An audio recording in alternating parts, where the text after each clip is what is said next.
नमो अरिहन्ताणं नमो सिद्धाणं नमो आयिरीयाणं नमो उवध्यायाणं नमो लोये सर्वसागुणम्। यह पद्मनंदी पंचविंशति का नामक ग्रंथराज है और इसकी रचना आज से लगभग 1000 साल पहले हुई थी। इसके अंदर 198 श्लोकों वाला पहला धर्मोपदेशामृत नाम का अधिकार है, जिसमें से हम 134 श्लोक पढ़ चुके हैं। इस 134वें श्लोक में जो बात कही थी, उन्होंने 8 बिंदु आत्मा के संदर्भ में कि आत्मा ऐसा नहीं है, ऐसा नहीं है, ऐसा नहीं है। तो उनमें से 3 बिंदुओं की चर्चा तो कल अपन ने डिटेल में कर ली थी कि आत्मा शून्य नहीं है। शून्य जो बौद्ध मत का सिद्धांत है, बौद्ध मत में जैसे जैनों में दिगंबर श्वेतांबर ऐसे भेद है ना, ऐसे वहाँ पर भी कुछ भेद है। तो एक भेद में इस प्रकार की मान्यता उनकी, ये सिद्धांत है उनका शून्यवाद। तो शून्यवाद की चर्चा अपन ने की कि भाई आत्मा शून्य नहीं है। कथनचित कहो तो हमें कोई आपत्ति नहीं, पर रूप की अपेक्षा शून्य और स्वरूप की अपेक्षा से शून्य नहीं है, ये सारी बात हमने की। और दूसरा जो बिंदु था, क्या था? आत्मा जड़ है, जड़ नहीं है। तो जड़ माना था नैयायिक मत वाले। अब ये नाम आते हैं अन्य मत के, तो आप ये नहीं समझना बिल्कुल भी रंच मात्र भी कि ये अन्य मत की बात है। ये अन्य मत को थोड़ी समझाने जा रहे हैं, समझा तो हमको रहे हैं। आप और हम में इस प्रकार की कोई मान्यता है तो उसको सुधारने के लिए है। तो आत्मा को वो कह रहे हैं नैयायिक मत वाले कि 9 गुण होते हैं विशेष, जो संसार दशा में रहते हैं, और जब उनका अभाव होता है तब उसकी मुक्ति होती है। तो वो मोक्ष में जड़ है। इस अपेक्षा से वो कह रहे आत्मा जड़ है। लेकिन यहाँ कह रहे भैया आत्मा जड़ नहीं है। कथनचित जड़ कहो तो चलेगा, लेकिन सर्वथा जड़ नहीं है। और कथनचित जड़ कहने के लिए क्या कहा था? कर्म की अपेक्षा आप उसे कथनचित जड़ कहो तो चलेगा। ज्ञान गुण की अपेक्षा तो वह चेतन ही है, और मोक्ष अवस्था में तो पूरी तरह चेतन ही है, वहाँ तो कर्म का अभाव ही हो गया है। और तीसरा बिंदु हमने पढ़ा था, चार्वाक मत वाले कहते पंच महाभूत से मिलकर जीव उत्पन्न हुआ है, अलग से कोई जीव आत्मा है नहीं। पंच महाभूत कोई बताएंगे आप में से? हाँ हाँ, पृथ्वी, जल, अग्नि, वायु और आकाश। और इनको अपन ने बोलचाल की भाषा में कहा मिट्टी, पानी, आग या गर्मी, ताप, और हवा और खाली स्थान। ये 5 चीज़ें मिलती है। तो वो कह रहे थे कि भाई आत्मा उत्पन्न हो जाता है। तो वहाँ रोटी में 5 चीज़ें हैं, फिर वहाँ पर गर्म रोटी है ना फूली हुई, उसमें 5 चीज़ें हैं। फिर वहाँ आत्मा क्यों नहीं है इत्यादि कह करके पहले तर्क दिया। दूसरा तर्क दिया कि जन्मते ही बच्चा कैसे दूध पी लेता है, तो पूर्व भव के संस्कार नहीं है, तो पहले से आत्मा नहीं है। तीसरी बात कही कि कई लोग पूर्व जन्म की बातें याद कर लेते हैं, बताते हैं, तो ये कैसे होता है अगर आत्मा पहले से नहीं था? तो ये तीनों बातों को अपन ने समझा। इसके बाद अगला बिंदु है कि बहुत से मनुष्य ईश्वर को कर्ता मानते हैं। क्या मानते हैं? ये तो बात बहुत प्रचलित बात है, यदा भगवान करता है। क्या कहते हैं कि ईश्वर करता है। तो उसके लिए कह रहे हैं यहाँ पर कि बहुत से मनुष्य ईश्वर को कर्ता मानते हैं, अर्थात उनका सिद्धांत है कि जिन ईश्वर के बनाए बिना, मैं आज के चश्मा भूल गया हूँ तो इसलिए आप लोगों को थोड़ा सा ऐसे अंदाजे से ही पढ़ रहा हूँ मैं के बिना बनाए यह निश्चित विचित्र जगत कदापि नहीं बन सकता। इसलिए कोई ना कोई इस जगत का कर्ता अवश्य होना चाहिए। ये वो कह रहे हैं कि भाई ये इतना विचित्र जगत है, आप देखो कि मोर के पंख हैं तो उसमें इतने सारे रंग किसने भरे? कोई साधारण चित्रकार के बस की बात नहीं है। ये फूल हैं नाना प्रकार के रंगों के, खुशबू के, आकार वाले, ये सब कोई साधारण आदमी नहीं बना सकता है, तो जरूर कोई ईश्वर ने इनको बनाया है, ऐसा वे मानते हैं और कहते हैं। तो आचार्य जैनाचार्य क्या कहते हैं कि भाई ईश्वर ने ये सब बनाया है, ऐसा आप सर्वथा कहते हो तो ये उचित नहीं है। क्यों नहीं उचित है? तो कह रहे ईश्वर ने बनाया है तो इसका मतलब सब ईश्वर की संतान है। ईश्वर पिता हुए, कहते हैं ईश्वर परम पिता है और हम सब उसकी संतान है। ईश्वर ने बनाया ना, तो एक बाप के 4 बेटे हो तो पिता तो बच्चों को सबको समान दृष्टि से देखता है ना, उनमें भेद थोड़ी करता है। तो फिर कोई तो अमीर बनाया, कोई गरीब बनाया, कोई तो स्वर्ग में मजे कर रहा है और कोई नरक में डंडे खा रहा है। तो जब ईश्वर ने ही बनाया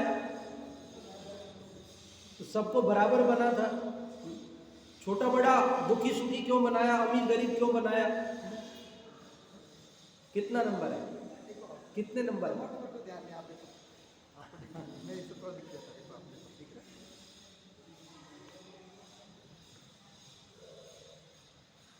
थोड़ा कम जाओ, कोई बात नहीं, मैं हो जाएगा, वो मुझे ध्यान में है, मुझे ध्यान में है, विषय ध्यान में, मेरे को कोई बात नहीं। मेरा वाला लगा दो, मेरे को चल जाएगा, दूर से देखूंगा। नहीं कितना मैं देखो सही, आप मुझे नंबर याद नहीं है, अगर लग गया तो देख लो।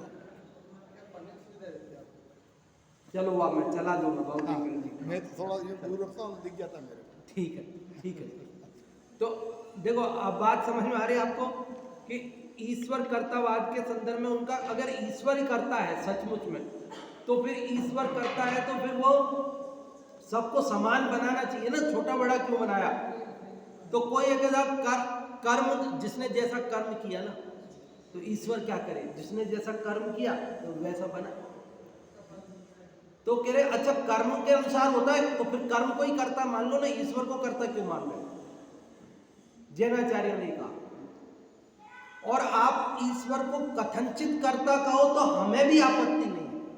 क्या कहा? अगर आप ईश्वर को कथनचित करता कहो तो हमें भी आपत्ति नहीं है, क्योंकि किसी अपेक्षा हम भी उसे करता कह सकते हैं, कोई दिक्कत नहीं है। अब ये बात आपको अटपटी लग रही होगी कि हम कैसे ईश्वर को कर्ता कह सकते हैं, जैन लोग? तो यहाँ लिखा है, मैं बता रहा हूँ, यहीं से पढ़ के सुनाता हूँ आपको, देखो। क्योंकि अब कई बातें जो नई प्रचलन में होती है उसको बताने के लिए तो फिर पढ़ के बताना जरूरी होता है, नहीं तो लोग क्या समझ लें कि साहब ये पता नहीं पंडित जी क्या क्या बताते रहते हैं। देखो क्या कह रहे हैं कि ईश्वर जगत का कर्ता नहीं हो सकता, क्योंकि यदि ईश्वर जगत का कर्ता माना जाएगा तो उसके ईश्वरत्व में हानि आएगी। यदि वह समस्त प्राणियों का पिता है तो उसको सभी पर समान दृष्टि रखनी चाहिए, किंतु देखने में आता है कि किसी के साथ उसका प्रेम पूर्वक बर्ताव होने से कोई राजा है तथा किसी के साथ उसका द्वेष पूर्वक बर्ताव होने से कोई अत्यंत दरिद्री है। यदि कहोगे कि राजा और रंग होना यह अपने कर्मों के अधीन है, तो कर्म को ही कारण मानना चाहिए, ऐसे ईश्वर को मानने की क्या आवश्यकता है, इत्यादि अनेक युक्तियों से ईश्वर रूप आत्मा कदापि कर्ता नहीं बन सकता।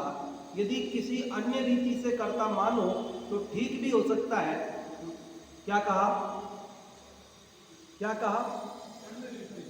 किसी अन्य रीति से कर्ता मानो तो ठीक भी हो सकता है। हाँ, किसी अपेक्षा। अब वो कौन सी अपेक्षा, वो खुलासा कर रहे नीचे। जैसे भगवान 3 लोक 3 काल के ज्ञाता होने से जैसा वे जानते हैं वैसा ही होता है। भगवान जैसा जानते हैं वैसा ही होता है, क्योंकि सर्व ही जीव अपने अपने कर्म तथा स्वरूप आदि के कर्ता है, किंतु सर्वथा नहीं। क्या समझ में आई बात? कि भगवान को ज्ञाता है ना, इस अपेक्षा कर्ता कह सकते हो। क्या कहा? तो भाई हाँ, इस अपेक्षा से कर्ता कह सकते हो। वो जानते हैं, उनको पता है कि कल क्या होने वाला है, वो जो कह रहे हैं वही हो रहा है। इस अपेक्षा से आप उनको कर्ता कह सकते हो। हाँ, मतलब कहेंगे वही जो जानते हैं। हाँ, जो होना है वही जानते हैं, और जो जानते हैं वही कहेंगे, और जो कहेंगे वही होगा। तो जो जानते हैं उस अपेक्षा में करते हैं, ज्ञान की अपेक्षा करता कहो तो हमें कोई आपत्ति। आपको अपेक्षा समझ में आएगी तो आनंद आएगा, और अपेक्षा नहीं समझ में आएगी तो यूँ लगेगा पता नहीं क्या गोल गोल चल रहा है, कभी ऐसे बोलते हैं कभी वैसे बोलते हैं, और वापस वहीं की वहीं पहुंच जाते हैं, ऐसा लगता है। तो ईश्वर ने ऐसे ये रचना नहीं बनाई है, ये ईंट चूना पत्थर ऐसे सब नहीं बनाया है, ये तो इंजीनियर ने भी नहीं बनाया। इंजीनियर ने एक ईंट नहीं उठाई। बोलो ये स्वाध्याय भवन किसने बनवाया, तो आप इंजीनियर साहब का नाम बता दो, राहुल ने बनवाया। वो इंजीनियर ने बनाया, तो वो इंजीनियर ने हाथ लगाया, कहीं एक ईंट पत्थर ऊपर नीचे धरा, उठाया, कुछ करा? कुछ नहीं करा। लेकिन उसने जो नक्शा बनाया था, जो डिजाइन बनाई थी, उसने जैसे कहा कि हाँ ऐसे ऐसे ऐसे ऐसे ऐसे, वैसे ही बना। तो इंजीनियर इसका करता हुआ कि नहीं हुआ? हुआ। उसके आइडियाज के आधार से वो करता हुआ उस अपेक्षा से। लेकिन अगर आप कहो कि नहीं उसका वीडियो बताओ कहीं बनाते हुए का, तो वो तो है ही नहीं, वो तो दूसरे ही मजदूर बना रहे, रामलाल श्यामलाल। तो आप किसी अपेक्षा से आप किसी को कुछ कहो तो हमें कोई आपत्ति नहीं है, पर सर्वथा कहो तो वो बात जमती नहीं। ये बात बता रहे, पकड़ में आ रही बात आप सबको? तो अभी अपन ने कौन सा बिंदु पढ़ा? ईश्वर करता है, ऐसा सर्वथा कहो तो ठीक नहीं है, किसी अपेक्षा कहो तो हमें कोई आपत्ति नहीं। जैनाचार्यों ने दुनिया के सभी दर्शनों को खुला आमंत्रण दिया है, आप सबका हमारे यहाँ स्वागत है। आप सबकी सारी बातें सच्ची हो जाएंगी, बशर्ते आप अपनी बातों में आगे एक स्यात् शब्द जोड़ दो, कथनचित शब्द जोड़ दो आप। हमें कोई आपत्ति नहीं। हाँ, अपेक्षा खोलेंगे ना अपन, क्या दिक्कत है? जो भाई सर्वव्यापक में भी आत्मा ने, जैनाचार्यों ने ज्ञान की अपेक्षा सर्वव्यापक कहा। आत्मा ज्ञान प्रमाण है, ज्ञान ये प्रमाण है, ये लोकालोक है, इस अपेक्षा आत्मा ईश्वर सब जगह व्याप्त हो गया। इस अपेक्षा से ज्ञान से जानते हैं वैसा ही होता है, जैसा होता है वैसा ही जानते हैं, इस अपेक्षा से विकार ज्ञान की अपेक्षा।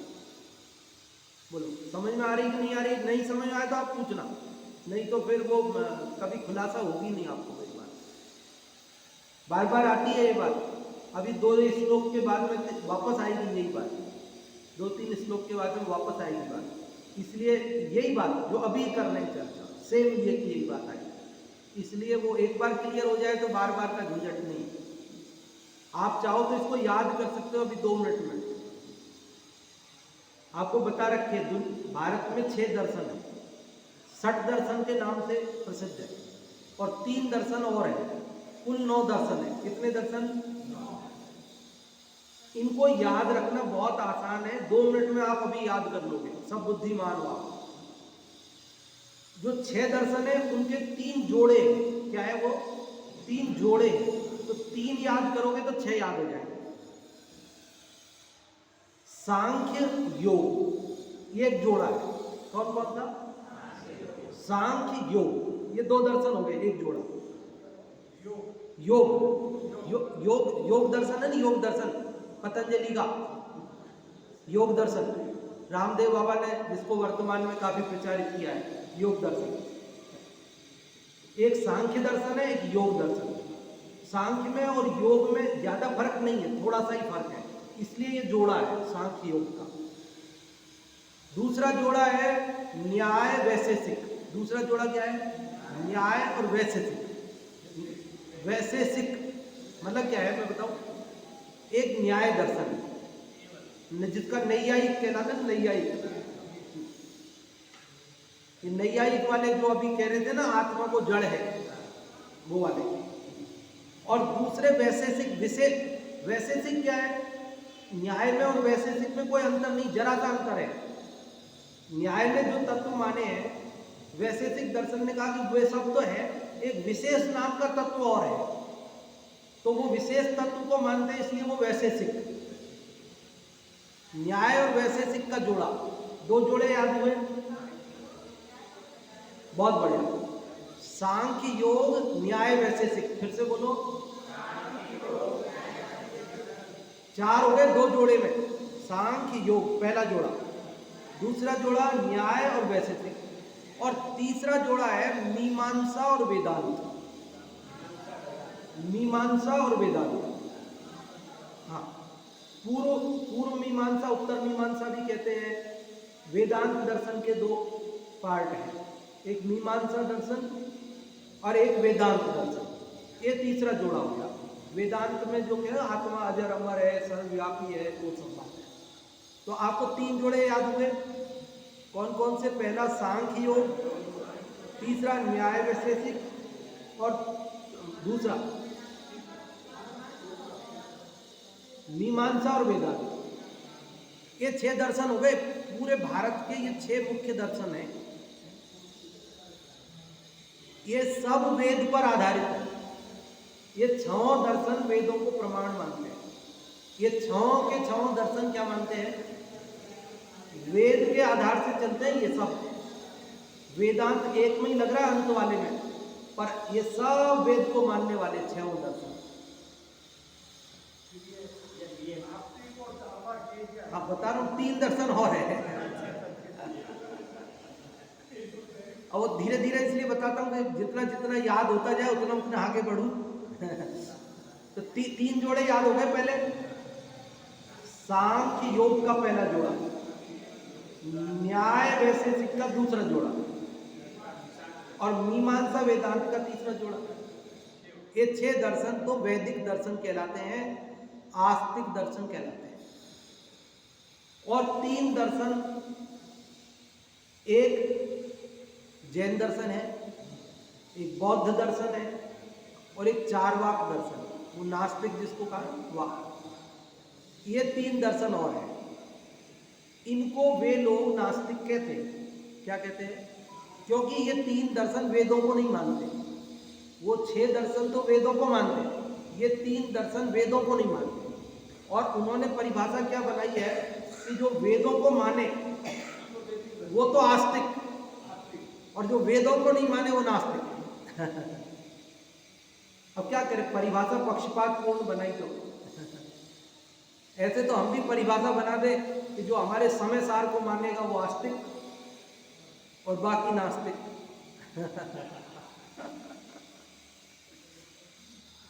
वास्तव में परिभाषा ही सही नहीं है। आस्तिक और नास्तिक की सच्ची परिभाषा ऐसी है कि जो आत्मा को माने, स्वर्ग नरक को माने, मोक्ष और संसार को माने, पुण्य और पाप को माने, वो आस्तिक।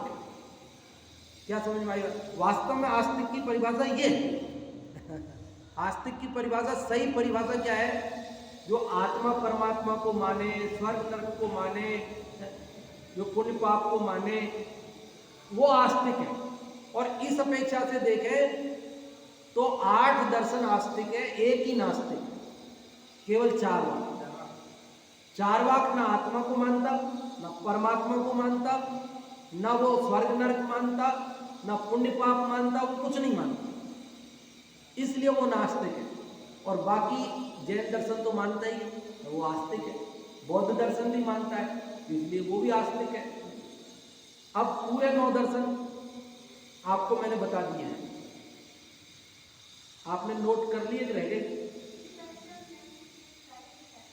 6 तो लिख लिए, बाद के 3 में एक तो जैन दर्शन अपन है ही सब, दूसरा बौद्ध दर्शन, जो लोग बहुत भ्रमित होते हैं, बौद्ध और जैन को तो एक ही मान लेते हैं। बौद्ध दर्शन और जैन दर्शन को तो लोग एक ही मान लेते हैं, जबकि अंतर है दोनों में।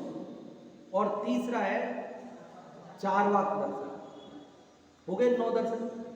तो अब यहां यही बता रहे हैं क्या बता रहे हैं कि आत्मा कैसा है, तो कोई कैसा मान रहा है, कोई कैसा मान रहा है, कोई सर्वथा नित्य मान रहा है, कोई सर्वथा क्षणिक मान रहा है, कोई सर्वथा उसको सर्वव्यापी मान रहा है। जैनाचार्य कहते भैया कथनचित लगा दो बस। क्या करो, कथनचित लगा दो बस, और कोई परिवर्तन नहीं करना है।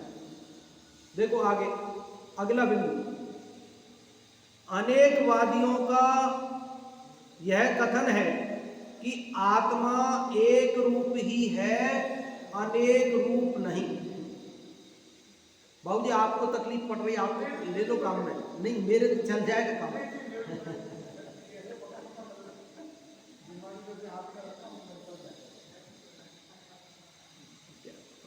मैं भी मना नहीं कर पाता हूँ। देखो क्या कह रहे हैं कि अनेकवादियों का यह कथन है कि आत्मा एक रूप ही है, अनेक रूप नहीं, सर्वथा एक रूप मान रहे। तो उनको आचार्य श्रेष्ठ मार्ग पर लाकर बताते हैं कि आत्मा सर्वथा एक रूप नहीं है। क्या है? आत्मा सर्वथा एक रूप नहीं है। सर्वथा एक रूप है क्या? सर्वथा एक रूप नहीं है, किंतु किसी रीति से एक रूप है और किसी रीति से अनेक रूप भी है। आत्मा किसी रीति से, किसी अपेक्षा एक रूप और किसी अपेक्षा, अच्छा वो कौन सी अपेक्षा है साहब बता दो, तो बता रहे, अर्थात अपने स्वरूप से तो एक रूप है किंतु अनेक धर्मों को धारण करता है, इसलिए वह अनेक रूप भी है। क्या कहा? आत्मा में ज्ञान, दर्शन, सुख, बल ऐसे अनंत गुण हैं, तो उन गुणों की अपेक्षा देखो तो आत्मा कितने प्रकार का है, अनेक रूप है। लेकिन ज्ञान अलग हो, दर्शन अलग हो, ऐसे अलग अलग हो ऐसा नहीं, ये सब मिलकर एक अखंड है, इसलिए आत्मा एक रूप है। समझ में आई बात? आत्मा अनेक गुणों वाला है इसलिए अनेक रूप है, लेकिन अनेक गुण सर्वथा अलग अलग नहीं है, उन सबको मिलकर एक आत्मा है, इसलिए वह एक रूप है। तो अब आप उसको कथनचित एक रूप कहो, कथनचित अनेक रूप कहो, हमें दोनों मंजूर है। आप उसको सर्वथा अनेक रूप कहो, ये हमें मंजूर नहीं। आप उसे सर्वथा एक रूप कहो तो ये भी हमें मंजूर नहीं।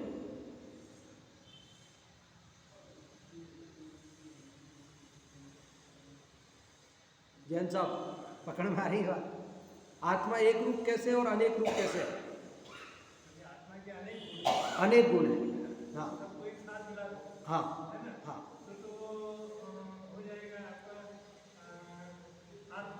हाँ एक रूप। हाँ हाँ चेतन को अलग करोगे या उद्योग को अलग करोगे आप, तो जो अनेक गुणों में बहुत से ऐसे जो उद्योग भी हैं जो जीव नहीं है, वो आत्मा नहीं है। हाँ ऐसा मैं समझ रहा हूँ। वो जड़ और चेतन वाले में था, वो वाला जड़ और चेतन में था। यहाँ ऐसा है कि आत्मा में अनेक गुण है ना, तो उन अनेक गुणों की अपेक्षा आत्मा अनेक है। आत्मा में एक ही गुण तो नहीं है, अनेक गुण है, इसलिए अनेक गुणों की अपेक्षा आत्मा अनेक रूप है। जैसे यूं मान लीजिए,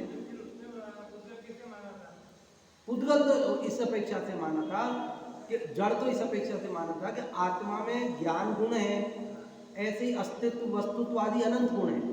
तो जानने का काम तो केवल ज्ञान दर्शन में होता है, बाकी सारे तो जानते नहीं है। तो ज्ञान दर्शन की अपेक्षा कहो तो आत्मा चेतन है, लेकिन अन्य की अपेक्षा कहो तो जड़ है।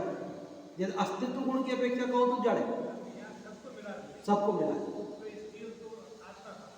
हाँ एक रूप का, एक रूप। हाँ जैसे यूँ मान लीजिए कि मेरी 4 दुकानें हैं, एक कपड़े की दुकान है, एक किराने की दुकान है, मेरी 4 दुकानें हैं बाजार में, लेकिन उन चारों का मालिक तो एक ही हूं मैं।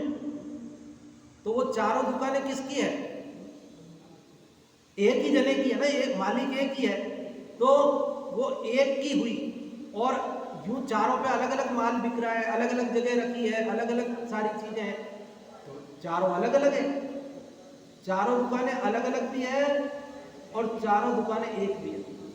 चारों में अलग अलग मुनीम बैठे हैं, अलग अलग बही खाता लिख रहे हैं, अलग अलग, लेकिन उन सब का फिर जो भी बचत हो रही है या घाटा हो रहा है वो सब किसको हो रहा है? एक को ही हो रहा है लास्ट में जाके। तो अब आप उन चारों को अलग अलग भी कह सकते हो और एक भी कह सकते हैं। पकड़ में आ रही बात? एक हो जाएगा। हाँ, ऐसा होता है।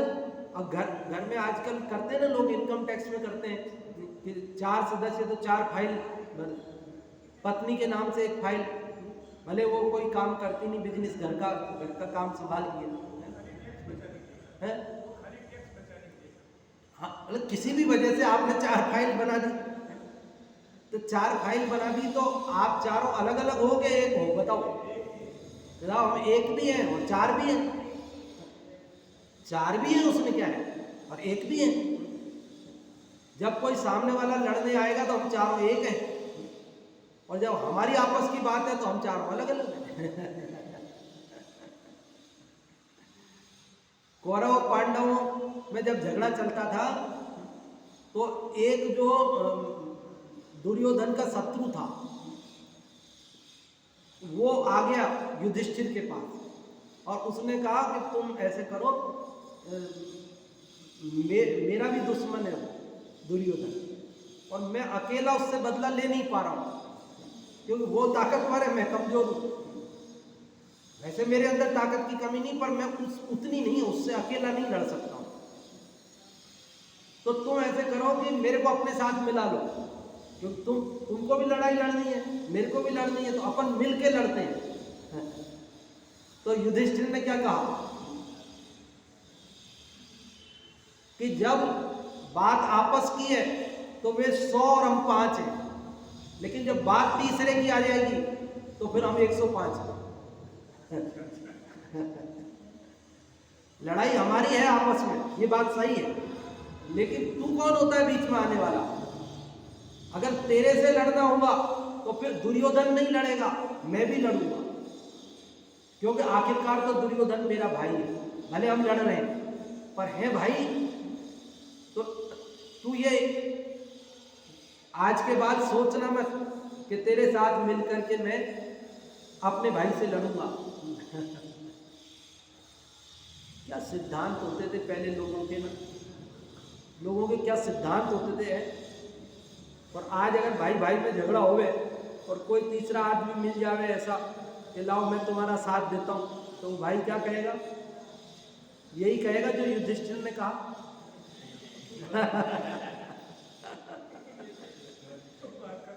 है? अब तो वो उसको बुला लाएंगे सुपारी देके। समझ गए ना? तो पहले जो सिद्धांत थे ना, आदर्श थे हमारे, उन आदर्शों को नहीं भूलना चाहिए। वो आदर्श बार बार हमें याद रखने चाहिए। देखो, तो एक और रूप और अनेक रूप समझ में आ गया आपको? इसके बाद क्या है? देखो, अनेकवादियों का यह कथन है कि आत्मा एक रूप ही है, अनेक रूप नहीं। हाँ, ये पढ़ लिया अपन ने। उनको आचार्य श्रेष्ठ मार्ग पर लाकर कहते हैं कि आत्मा सर्वथा एक रूप नहीं, किंतु किसी रीति से एक रूप है और किसी रीति से अनेक रूप भी है। अर्थात अपने स्वरूप से तो एक रूप है, किंतु अनेक धर्मों को धारण करता है, इसलिए वह अनेक रूप भी है। इसके बाद बौद्धों के जो अलग अलग भेद है ना, उनमें एक का शून्यवाद आ गया आगे। अभी यहाँ और बौद्ध आत्मा को क्षणिक ही मानते हैं। क्या मानते हैं आत्मा को?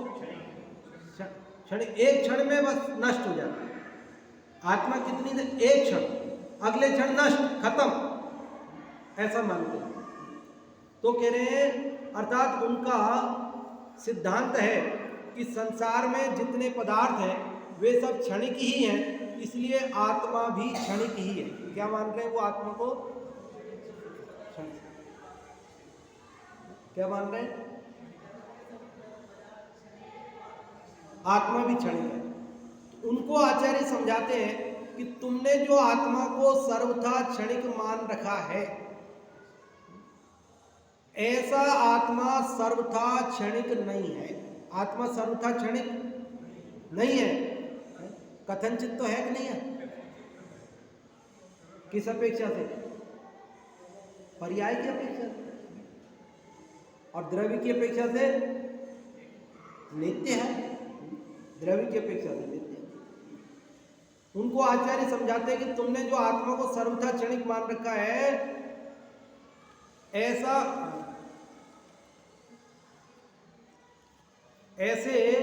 वैसे आत्मा सर्वथा क्षणिक नहीं है, किंतु प्रत्येक द्रव्य की क्षण क्षण में पर्यायें पलटती रहती है। इसलिए तो आत्मा पर्यायार्थिक नय की अपेक्षा क्षणिक भी है, किंतु द्रव्यार्थिक नय की अपेक्षा वह नित्य भी है। आत्मा को सर्वथा क्षणिक न मानकर किसी रीति से क्षणिक है और किसी रीति से क्षणिक नहीं है, ऐसा मानना चाहिए। कैसा मानना चाहिए? किसी रीति से क्षणिक और किसी रीति से क्षणिक नहीं है, नित्य है। ये सारे जो 8 बिंदु थे उनकी चर्चा हो गई, ठीक है। अब जो बाद में आचार्यों ने कहे थे कि आत्मा शरीर प्रमाण है, उत्पाद में द्रव्य वाला है, चैतन्य का आधार है, वो बता रहे। इस तरह आत्मा को शरीराकार असंख्य प्रदेशी मानना चाहिए, ज्ञान का धारी मानना चाहिए, स्वयं को करने वाला तथा भोगने वाला मानना चाहिए, उत्पाद आदि धर्मों का धारी मानना चाहिए। इस प्रकार आत्मा के वास्तविक स्वरूप का ज्ञान हो सकता है। इस प्रकार आत्मा के वास्तविक स्वरूप का ज्ञान हो सकता है। तो अब ये जो बाद में आचार्यों ने कहा कि आत्मा शरीर प्रमाण है, ऐसा मानना चाहिए, आत्मा ज्ञान का धारी है, ऐसा मानना चाहिए, आत्मा स्वयं का करने और भोगने वाला है, ऐसा मानना चाहिए। तो ये तो सर्वथा कहा ना, ये तो सर्वथा कहा है ना, है क्या? हाँ, ये भी कथनचित है। तो यहां लगाया तो नहीं, कथनचित सर्वथा कुछ लगाया तो नहीं है? नहीं, उन्होंने कह ही रखा है परमानेंट। हम कोई वाक्य में स्यात् कथनचित लगाएं या ना लगाएं, हमारे लगा हुआ ही है, स्टैंडिंग ऑर्डर लगा ही हुआ है। और यहां तक कि उन्होंने कहा अगर हम कहीं सर्वथा लगा दें तो भी उसको स्यात् ही समझना। कल बाबू जी ने बताया था ना 55वें श्लोक में नियम सार में, वहां सर्वथा लग रहा था, नियम सार में वहां सर्वथा लग रहा था। वो अपन ने स्टोपदेश पढ़ा था, वहां भी लग रहा था एक आध जगह। तो आचार्यों के ये भी वचन है कि कहीं हम जोर देने के लिए, किसी अपेक्षा को जोर देने के लिए सर्वथा लगा भी देते हैं तो उसको ही वाला समझना, ही वाला। जब अपेक्षा लगाते हैं ना तो ही लगा देते हैं, जब अपेक्षा नहीं लगाते तो भी लगा देते हैं। तो जब बात को पक्की करनी होती है तो जोर देने के लिए कभी कभी हम सर्वथा लगा भी देते हैं, लेकिन लगा देते हैं तो हम सर्वथा मानते हैं ऐसा नहीं है, कथनचित। बोलो दरअसल क्या है? फिर आपके मन में एक प्रश्न उठ रहा होगा, इधर जब आत्मा क्षणिक भी है, नित्य भी है, आत्मा ज्ञान चेतन भी है, जड़ भी है, आत्मा एक भी है, अनेक भी है, तो फिर कहा क्यों जाता है ऐसा कि मैं तो एक चेतन नित्य, ऐसा ही क्यों कहा जाता है? ऐसा क्यों नहीं कहा जाता कि मैं क्षणिक, मैं जड़, ऐसे क्यों नहीं कहा जाता? ऐसा प्रश्न हो रहा होगा ना आपके मन में। अरे इसलिए कहा जा रहा है कि अनादि से मैंने अपने को क्षणिक मान के दुखी हो रहा हूं, अनादि से मैं अपना स्वरूप नहीं पहचान रहा, इसलिए जिस चीज से हम दुखी हो रहे हैं तो उसका अपर पक्ष बताया जाता है। सीधी सी बात है। सीधी सी बात क्या है? जिस बात को लेकर हम बैठे हैं और दुखी हो रहे हैं तो दूसरा पक्ष दिखाया जाता है कि देख भैया, तू क्षणिक मान रहा है, तू तो नित्य है, तू अपने को मरने वाला मान रहा है, तू तो अमर है। तो अमर है, ये बात सही है क्या? सर्वथा सही है क्या अमर हूं? नहीं, कथनचित। कोई सर्वथा अमर मान के बैठेगा समाधि मरण नहीं कर पाएगा। अरे मरण होगा तभी तो समाधि मरण करेगा, मरण मानेगा तभी तो समाधि मरण की तैयारी करेगा। अगर वो सर्वथा अमर मान लेगा तो मरण की, समाधि मरण की तैयारी कैसे करेगा?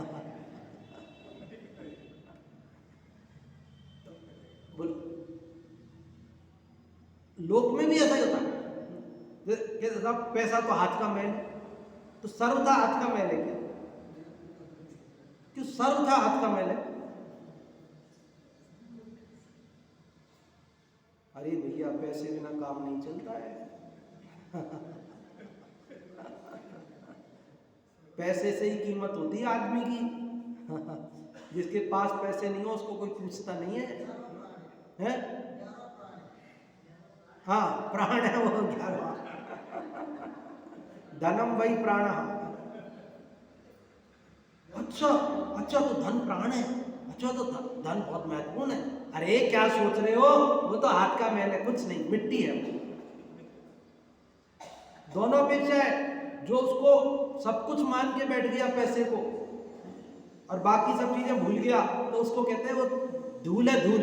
उसमें कहाँ दिमाग लगा रहा है? हाँ, उसमें दिमाग क्यों लगा रहा है? और जो उसको सर्वथा धूल मान के बैठ गया, भूखों मरने की नौबत आ रही है, तो समझाते भैया ध्यान दे थोड़ा, दुकान में धंधे में 4 पैसे कमाएगा तो पेट भरेगा, नहीं कोई आकर खिलाने वाला नहीं है।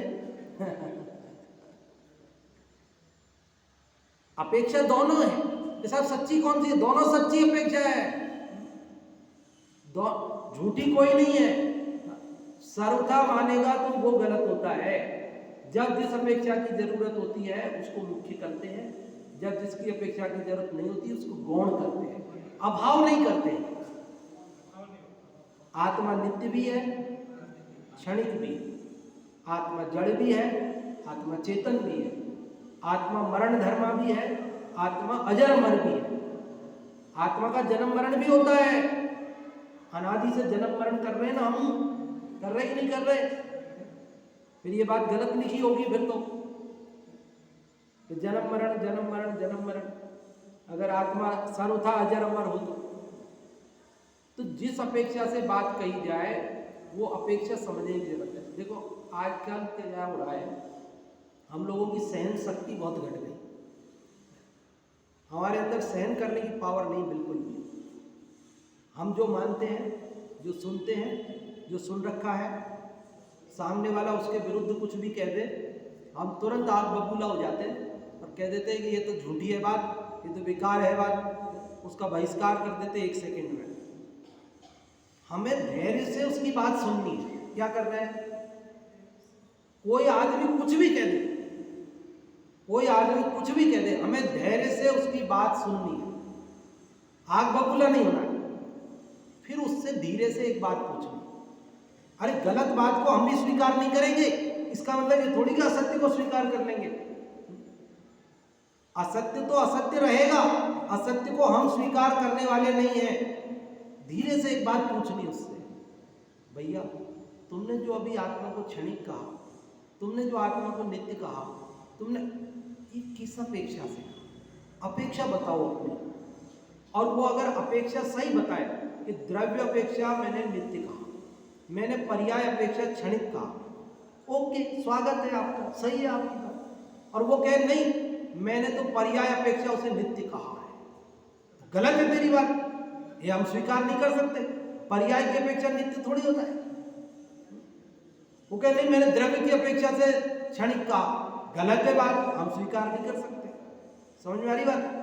जब हम यहाँ स्यादवाद की बात कहते हैं तो लोगों को ये लगता है अरे साहब फिर इनके मत में तो कोई बात झूठी नहीं रही, फिर तो ये तो सब बात को सच्ची कर लेते हैं, कोई झूठ कहे उसको भी मान लेते हैं, ये तो गलत बात भी मान लेते हैं, फिर ये तो सब वो क्या बोलते हैं वो मुरादाबादी लोटा हो गए, ये तो बिना पहने के लोटा हो गए, भुड़क जाते हैं, जहाँ जाओ वहाँ भुड़क जाते हैं। गंगा गए गंगा दास और गंगा जमुना गए जमुना दास, इनके यहाँ तो सब बातें सच्ची हो गई, झूठी बात कुछ बची नहीं। अरे बची है, वो अपेक्षा गलत करेगा तो वो झूठी। समझ में आ रही बात? अपेक्षा उसका नित्य बोलना भी झूठा होगा, उसका क्षणिक बोलना भी झूठा होगा अगर वो अपेक्षा गलत करेगा तो। समझे? और वो हमें स्वीकार नहीं। अब समझ गए, सारी बात समझ में आ गई आपको? तो आज अपना ये 134वां श्लोक पूरा हो गया है, ठीक है। अब अपने कल 135वां श्लोक पढ़ेंगे। अब आपको कोई समझ में नहीं आया हो तो आप पूछ सकते हो। 134वें श्लोक की 3 दिन से चर्चा चल रही है अपनी, परसों, कल और आज। कल जो 135वां श्लोक है वो बहुत ज्यादा महत्वपूर्ण है। जो आज के युवाओं का प्रश्न है कि आत्मा दिखता तो है नहीं, आत्मा है कैसे माने हम, उसका उत्तर दिया जाएगा। 135वें श्लोक में आपको ये बताया जाएगा कि आत्मा दिखता नहीं है, फिर है कि नहीं है, कैसे है। तो बिल्कुल जो युवाओं को, जिनको भी ये लगता है कि आत्मा नहीं है, दिखता तो है नहीं, कैसे माने आत्मा, उसका उत्तर कल 135वां श्लोक पढ़ने के बाद जिस किसी को भी लगता हो आत्मा नहीं है, उनको ये बात समझ में आ जाएगी कि आत्मा है। वो अपन कल पढ़ेंगे। अभी जिनवाणी